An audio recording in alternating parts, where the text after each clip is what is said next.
دے دیا ہے، کیا آپ نے ان کو ان کا مشاہرہ اور ان کی تنخواہ دے دی ہے؟ تو خلیفہ ہارون رشید نے کہا کہ بیٹے اس مرتبہ تنخواہ دینے میں کچھ تاخیر ہو گئی، کیا تمہارے ایک استاد نے کوئی شکایت کی ہے تنخواہ کے حوالے سے؟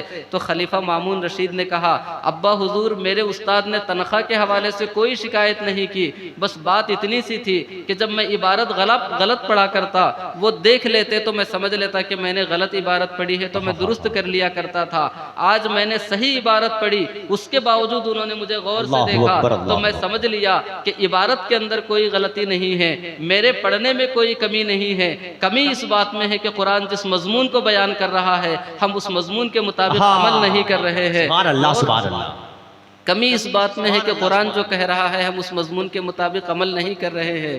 اس بنیاد پہ میں سمجھ گیا کہ آپ نے ان کو تنخواہ نہیں دی ہوگی، اس لیے انہوں نے مجھے غور سے دیکھا اور میں سمجھ گیا تو آپ کے پاس آ گیا۔ غور فرمائیے کہ وہ خلیفہ وقت ہے، وہ اپنے زمانے کے شہزادے ہیں، اس کے باوجود انہیں کتنی توجہ ہے علم دین سے کہ وہ انہوں نے اپنی ساری توجہ اس آیت پہ اور اپنے درس پہ مرکوز کر دی اور اس طریقے سے انہوں نے اپنے شیخ اور استاد کی مراد کو سمجھ لیا۔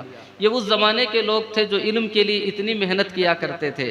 آج ہمارے جوانوں سے کہا جائے کہ بھائی آپ کتاب پڑھو تو وہ کتاب کو ہاتھ میں لینا گوارا نہیں کرتے، اس لیے کہ انہوں نے سمجھ لیا ہے کہ کتاب لینا یہ مولانا لوگوں کا کام ہے، کتاب پڑھنا یہ علماء کا کام ہے، ہمارا کام تو سبزی لینا ہے، سودا لینا ہے، دنیا کا سارا سامان لینا ہے، لیکن کتاب خریدنا ہمارا کام نہیں ہے۔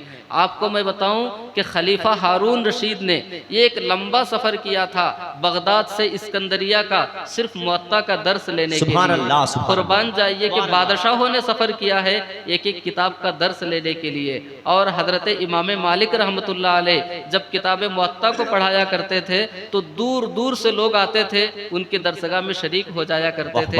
اس طریقے سے ہمارے اسلاف کرام نے بلکہ بادشاہان وقت نے بھی وقت لگا کر کے علم دین حاصل کیا ہے، لیکن آج کے جوانوں نے، آج کے بزرگوں نے، آج کے بچوں نے یہ تصور کر لیا کہ اگر ایک مخصوص طبقے نے تعلیم حاصل کر لی ہم بری الذمہ ہو جائیں گے۔ بخدا کبھی ایسا نہیں ہے۔ اللہ کے نبی صلی اللہ علیہ وسلم نے فرمایا طلب العلم فریضۃ علی کل مسلم، ہر مسلمان کے لیے علم حاصل کرنا لازم اور ضروری ہے۔ بس انہی کلمات کے ساتھ اپنی گفتگو ختم کرتا ہوں۔ وآخر دعوانا ان الحمدللہ رب العالمین۔ السلام۔ نعرے تکبیر، نعرے رسالت، علماء اہل سنت، خطباء اہل سنت، مشائخ اہل سنت، علامہ